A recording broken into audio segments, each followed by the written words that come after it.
Hey, it's time for 5 niche tricks in under 5 minutes. This week, we're covering Sage. To me, Sage is a very unique sentinel amongst the Valorant lineup. She is one of 2 agents who has a team healing ability, has good delaying power, and a strong barrier that can be used for both blocking and boosting. As much as I want to provide you guys with original Sage techniques, I can't make a Sage trick video without bringing up Grim Walls. I'll cover just the basics here, but if you want a detailed guide video on how to do the proper technique, I'll place a link at the top of the description to the person who originally created the trick. So, what is a Grim Wall? It can be defined loosely as a Sage technique that uses the barrier orb to boost oneself up to a position that otherwise cannot be reached by normal means. To perform a Grim Wall, you need to first jump, crouch, then place your wall on the object in front of you. I found that this trick usually works best with this particular box that can be found in basically all the maps. Here's an example on Ascent that lets you see a short. And here's an example on Icebox that gives you vision of yellow. It's a very useful technique for both attackers and defenders to catch enemies off guard by peeking from an off angle. Again, link to the full guide video by the creator in the description. While we're covering Sage's wall tech, here's a neat trick you can use on Split, which I think is one of the most popular maps to play as Sage. Once your team has taken a site, I see a lot of Sage players using their wall to just block off screens, which isn't inherently a bad thing to do. But there's an alternative wall that you can do to catch your enemies off guard. When you reach elbow, hold right click to angle your wall so that it blocks off elbow from screens. When you place your wall, make sure it's being placed on the second or third step as seen here. This will leave a small one-way gap under the wall that allows you to shoot the enemy's feet without them being able to shoot you back.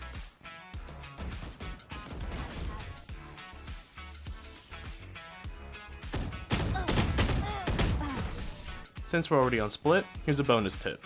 As a defender, you'll most likely be playing Sage at mid, as her wall is arguably the most effective there. When your team calls that the enemy is pushing B, it's easy to turn around and quickly throw a slow orb. But if the enemy happens to push A, it takes more time to rotate and to throw the slow. So, the next time your teammates call the A push, loosely line yourself up next to this door frame and place your crosshair at the top middle of this section of the orange crane. Left click and it'll send your slow orb to ramp, which can be helpful in delaying the enemy's push to heaven, which gives your teammates a chance to position themselves or focus more on the push from main. Up next are some really easy and fast defender-sided slows on another map where I see Sage frequently, Ascent. If you're playing A as Sage and the enemies are pushing B, you can quickly stand in front of this box and aim your crosshair a little bit to the left of this wire. Raise your crosshair up until it touches the edge of the cloud, and then jump and throw your slow orb.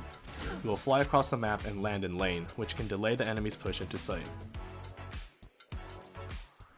Alternatively, if you're playing B and the enemies push A, line yourself up loosely on the left side of this grate and place your crosshair in between the gap of these 2 gray boxes.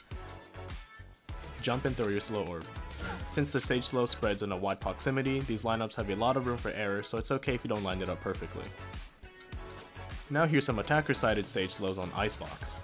When you push A, oftentimes there will be an opera on Rafters holding belt.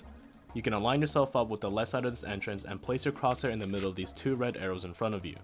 Raise your crosshair until it reaches the edge of the platform and left click. This will send your slow orb to Rafters and spread to cover a large area.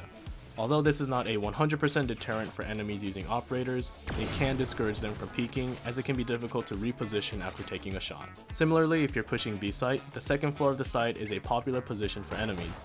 You can slow orb that spot by lining yourself up with this line in B main and aiming at this small segment of the orange crane. Aim at the upper half of that segment and left click. This will send your slow orb down to your kitchen, which will spread the ice to all of second floor, which can be annoying for players holding from there. Lastly, here's a trick that some of you may already know about, but very often do I see players get confused as to why the resurrection isn't working on dead teammates. When you die in Valorant, by default, a corpse will spawn at the place of your death. However, the dead body has 2 big disadvantages in my opinion. It adds unnecessary clutter to your screen that can end up blocking your vision, and it can also bug out, which can make resurrecting a teammate difficult or impossible. To counteract this issue, you can go to your general settings and turn off the Show Corpse option. This will replace the corpse with this coin that will accurately show you where your dead teammates are, making the reviving process much more efficient. Sage is one of my go-to sentinels as she has a diverse array of useful equipment. Here's this unfortunate clip I got as Sage while streaming at twitch.tv/focuszach, where I struggled to get past Immortal 2.